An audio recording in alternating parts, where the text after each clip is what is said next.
All right, everybody, welcome to Coach's Monday press conference. As a reminder, please announce yourself when you ask a question, and if you can, turn on your video. And with that, I'll turn it over to Coach. Okay, good to see everybody. Appreciate you being here. We're just in the middle of our preparations for our next game against Tennessee. We're looking forward to it. We understand what a worthy opponent they are, how well they've been playing, and we know we have our hands full, but it's the playoffs, and we're excited about the opportunity. What questions do you have? Hey, John, this is Jameson from ESPN. I know you guys don't like to dwell too much on history, but a lot of fans, when they saw the matchup with the Titans, they remember last year with the playoff game just a year ago around this time. Do you feel that as far as with the players, is there any sort of revenge factor from last year's playoff loss? Yeah, I think we're just focused on the game. Really, previous games really have little bearing. I mean, we played them many times over the years. We were on the bus ride back, and Eric and Ozzie were talking about 2000, 2003, 2006, 2008. You go back to 2018. I mean, there's just been a lot of games over the years. It's got some history. The rivalry does, sure, but what impact does any of that have on the next game? We just have to go play our best game of the year. That's what we're preparing to try to do. John, this is Bo Smoker with Press Box. Related to that, do you assess them more when you film review? Do you look more closely at the game you played them this year rather than the playoff game last year because personnel is slightly different, or you look at both of those games roughly equally? I don't really put a percentage on it, Bo. I mean, we look at everything. We look at everything. We look at everything, and you try to put it together and try to form a plan to attack the team that they are right now. That's the main thing, who they're playing with and what they're doing. I wouldn't really put a number on it. Hey, Coach. Todd Carpich from SI. Throughout the year, guys, this is Lamar Jackson, Orlando Brown Jr., I think Mark Andrews at some point said something about the team. They didn't want to peak too early. They talked about that. And obviously, you want to play your best football every week. But do you think you're playing your best football at this time of year? Do you think you guys are peaking right now at the right time? Well, we're playing our best football of the year for sure. And whether we're peaking or not remains to be seen. So we'll see. That's just kind of a phrase that we use to talk. And really what it means is keep your poise, keep your wits, and understand, what's required when, and that's part of what we talk about. Hey, Coach Sean Stepner, WMAR, ABC Baltimore. Looking back to your post-game comments yesterday, one thing that jumped out at me was that you said you loved where the team is right now and you love going into the playoffs in this scenario at this time. Can you kind of elaborate on why you feel so strongly about that, where you are right now? Yeah, I mean, the question was compared to last year, and the answer was there is no comparison, So we were excited about the opportunity. I do love the team. I love the players, the coaches. I love what we've been through, the adversity, even the challenges, because it forges you and it makes you who you are, So, it's exciting, man. You're living in the moment, and it's an exciting thing to be in the playoffs in the National Football League. And I know we all feel the same way about it. John Dave Ginsburg, Derrick Henry's had a couple of good games against you the last two time out. Is there anything that you can do to prevent him from running wild, or do you just try to limit what he's got and then do what you can to contain that pretty potent offense that does have more weapons than just Derrick Henry? Yeah, exactly. I mean, we're going to try to play our best defensive football game. We're not one play at a time. We're going to try to make every play the best play we can play. And we're not conceding anything in any play. If and when they make plays, and you bounce back and you play the next play. So that's it, really. I mean, it's just that simple. So the big picture type of observations are, left for others. We have to play the plays in the game and come up with a game plan and stuff like that. So that's what we're going to try to do. John, Stan Charles from PressBoxOnline.com. Could you comment a little bit on the difference? Every season has its own variables, but last year you guys appeared to be almost invincible going into the Tennessee game. I'm not saying you took them lightly, but you'd won 12 games in a row. This year, much more challenging season to get here. Do you think that's actually a positive for your team, that they're kicked into full mental acuteness, where that might have been different last year, where they thought all they had to do was go on the field? Is that what they thought? I'm just asking if that's what I thought part of the issue was last year. They just sort of, they'd won 12 games in a row. They thought they were unbeatable. Right. Well, I didn't think that. Okay. Hey John, this is Daniel Oyefusi from the Baltimore Sun. It's been about a month since Robert Griffin III was placed on IR. I mean, how is he doing in his recovery, and do you anticipate he'll be able to return to practice ahead of Sunday's game? Right. Yeah, we'll see where he's at. He's done a good job at the rehab. He's in a good place.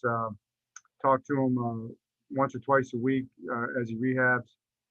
He's doing well. We'll see how that goes. A lot of that stuff is roster decisions too, and that'll be up to Eric in the front office. We'll try to make the best decision for our roster going forward. We'll see how it plays out. Hey, John, this is Bo again with Press Box.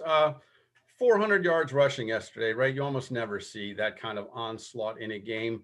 When you go back and watch the game, what worked so well, and related to that, maybe what went into the decision to start Tristan Colon Castillo at center, and how did he look when you review that game? Right. He did a nice job. He played well. He'd been practicing well. He played well in the previous game that he played against Pittsburgh. And yeah, I thought he did a good job. So, with Pat being hurt, we felt like that was our best, the best route to go in terms of just building the entire offensive line. I think those guys played a good game. Lamar obviously was the catalyst to that. Our running backs played really well. We had some broken tackles and some really good reads and things like that that led to that. But when you get some big runs, obviously that's how you put up some numbers like that. But it's one of those things that I'm sure that'll obviously go down the record books. But honestly, we're kind of moving on from that and getting ready for the next game. John, this is Jeff Zrebeck. Is there been any clarity with Sam Cook's availability for this weekend? Yeah, he should be available. When he come back to practice and all that, I haven't really looked at it today, but and he may not practice for a few days this week, but he's really not going to need to be at practice to punt in the game. So if things go according to plan, I expect him to be out there punting. If not, we've got Johnny, and Johnny did a real good job. He did a really good job holding, did a nice job punting. So that was a great job in terms of our coaches and scouts bringing Johnny back here, and we're happy to have him. Hey, John, Childs at the Sun. I know we asked you about the defensive guys after the game yesterday, but I don't think we asked you about Willie Snead. Is he also possibly a good option for this week? Yeah, I think Willie's a good option. Yeah, it's not a given.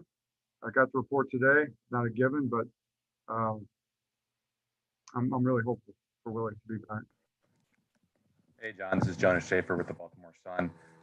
Everyone points to Lamar when they just, describe your red zone efficiency. I think 46 touchdowns, 0 interceptions. But what is it about, his role in the offense, and I guess just the offense's execution in general, where you guys have been so efficient when you get to that area of the field where it's toughest to score? Right. Well, when we've won games, we've been efficient down there, and when we haven't, we haven't been efficient. We've been able to score touchdowns. That leads you to higher scoring games, and obviously that's a huge key to winning games. So I think it's very important. We work on it every single day through training camp and the regular season. That's part of it, because we know how important it is. But Greg's done a really nice job of organizing it and scheming it. Craig Bursteg, who has that responsibility in terms of organizing the red zone and scheming up, helping Greg scheme up the stuff, has done an excellent job with that. And then it really comes back to when you can run the ball well, and when you have a quarterback that can extend plays and has such good vision like Lamar does, that makes you tough in the red zone. Hey, John. Go ahead, Luke. Hey, John, it's Luke Jones at WNST. We've asked you a lot about Mark Ingram the last few weeks. So the way that game was able to go on Sunday, how pleased were you to be able to get him some touches, get him back going a little bit, just knowing how, you value backfield depth, especially going into January? Right. Well, it's a game where we kind of needed Mark, to step up for sure. We knew that day was coming, and it's still it's still there possibly any game, including this next one. So the way the roster broke down and the way the game was likely to be played out, we were glad that he was able to play so well. He played well like you were expecting to, being the true pro that he is, and it's a big plus for us. And to your point, I think it's a good point, Luke, that to get him those carries after not, being out there for about 3 weeks or so was a plus because it's good to get out there and play football to get yourself going. So that was a plus all the way around. Hey, John, this is Aaron Kasnitz at Penn Live. After you guys lost to the Titans in November, you had mentioned tackling down the stretch of that game. Game was a little bit of an issue. How has the defense responded? And I know right after that game, you had the coronavirus outbreak. So were you able to, at some point, hone in on tackling at practice or anything like that? We work on tackling different kind of ways. It's not really tackling at the end of the season where you actually got there doing live tackling drills. I don't think that would be wise. But we have tackled well. We tackle as well as we want. No, we can still tackle better, and we're going to have to be at our tackling best against the Titans. That's just the way it is against these guys. They have numerous tackle breaker ball carriers, tight ends, wide receivers, and running backs, and the quarterback can make you miss and can break tackles. He's very fast, and they use him around the ball. He's the second leading rusher. So, we just have our hands full that way. We understand that against the Titans, that's very important, and we're just going to have to be at our best doing that. Hey, John, this is Jameson again. Kind of along those lines.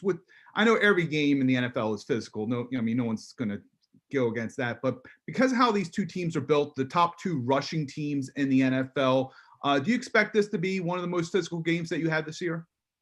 I don't rate them, Jameson. You've asked the question. You guys always ask me that, and I just don't do the ratings. John, Stan Charles again from Press Box.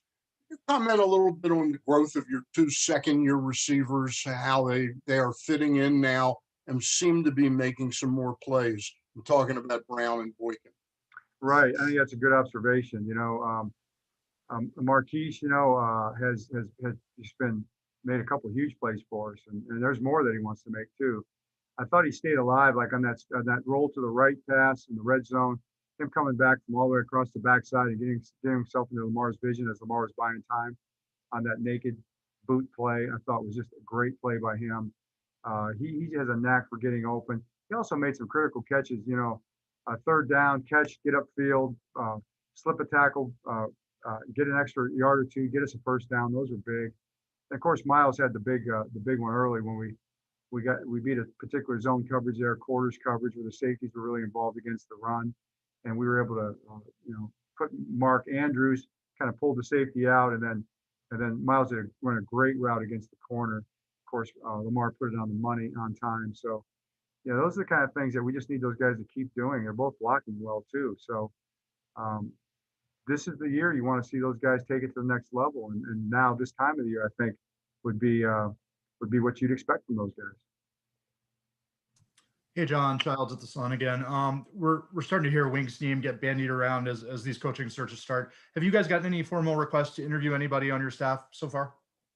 Just Scott Cohen. There was a request put in yesterday for Scott Cohen as the general manager candidate for the Texans. That's the only one that I'm aware of at this time. Of course, I'll just say again, I think those guys would be great candidates. You talk about, of course, Don.